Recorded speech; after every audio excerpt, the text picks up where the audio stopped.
Μήνυμα υψηλής ετοιμότητας και αποτροπής απέναντι σε οποιαδήποτε απειλή έδωσαν οι εθνοφύλακες του Τάγματος Εθνοφυλακής Αγίου Κήρυκου Ικαρίας.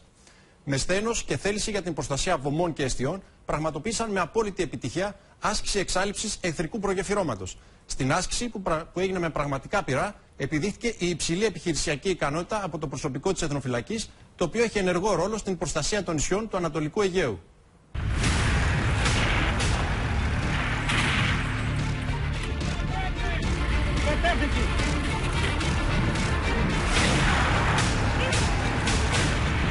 Βρίσκονται σε πάλξεις και δίνουν τιμοπόλεμη το παρόν σε κάθε ευκαιρία.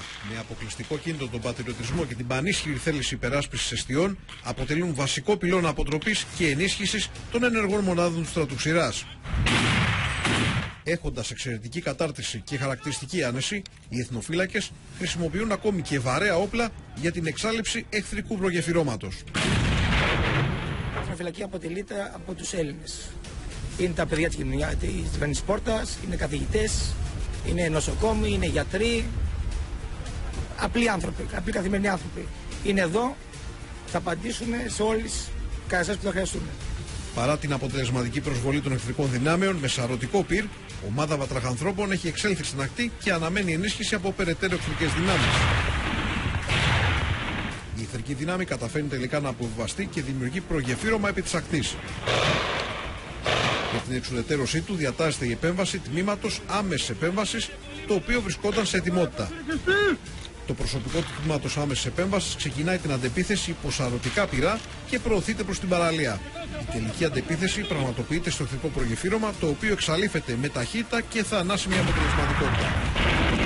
Το τμήμα αμέσου επεμβάσεως, αποτελούμενο από εθνοφύλακες, μόλις έχει επέμβει και έχει εξουδετερώσει το εχθρικό προγεφύρωμα στην ακτή. Τα όσα παρακολουθούμε αποτελούν στιγμιότυπα από την άσκηση Τάμς Κρατερός, η οποία διεξήχθη στο νησί της Ακριτικής Ικαρίας.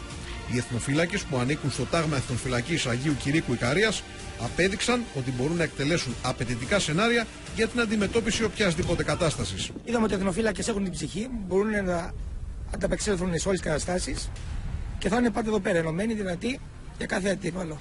Την άσκηση παρακολούθησε ο διοικητής της ΑΣΔΕΝ, αντιστράτηγος Νίκος Μανολάκος, ο οποίος συνεχάρει προσωπικά τους εθνοφύλακες που συμμετείχαν αμέσως μετά το πέρας της. Είναι τιμή κυρίως για μας που μας διάλεξε η πατρίδα ως εθνοφύλακες να συνεχίσουμε το έργο της φύλαξης της Ελλάδας.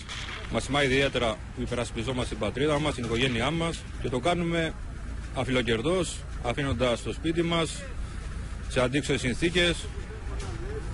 Κάνουμε ό,τι καλύτερο μπορούμε. Με τον τρόπο αυτό οι εθνοφύλακες έδωσαν το δικό τους ξεκάθαρο μήνυμα ισχύως και αποτροπής. Παρουσίασαν εκπληκτική απόδοση εφάμιλοι επαγγελματιών, αποδεικνύοντας ότι διαθέτουν όχι μόνο ψυχή, αλλά θέληση και εξαιρετικές ικανότητες.